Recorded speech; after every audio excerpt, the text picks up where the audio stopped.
You have probably heard that cracking your knuckles causes joint pain or even arthritis.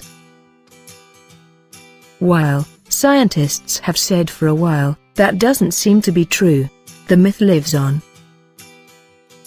So, what actually happens when you crack your knuckles? A small bubble of gas forms between your joints in the synovial fluid, which is the slippery lubrication between joints. It is a little bit like forming a vacuum. As the joint surfaces suddenly separate, there is no more fluid available to fill the increasing joint volume, so a cavity is created, and that event is what's associated with the sound. Is cracking your knuckles associated with arthritis?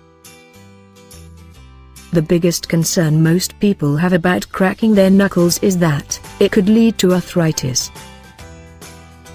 In one study of more than 200 people, the prevalence of osteoarthritis in any joint was similar among those who cracked knuckles and those who did not.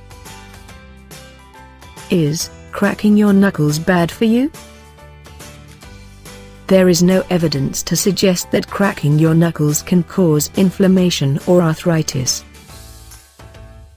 Studies have also shown that knuckle cracking does not increase joint degeneration. If you like the video, give it a thumbs up and share it with your friends. For more recipes and tips, subscribe to the channel.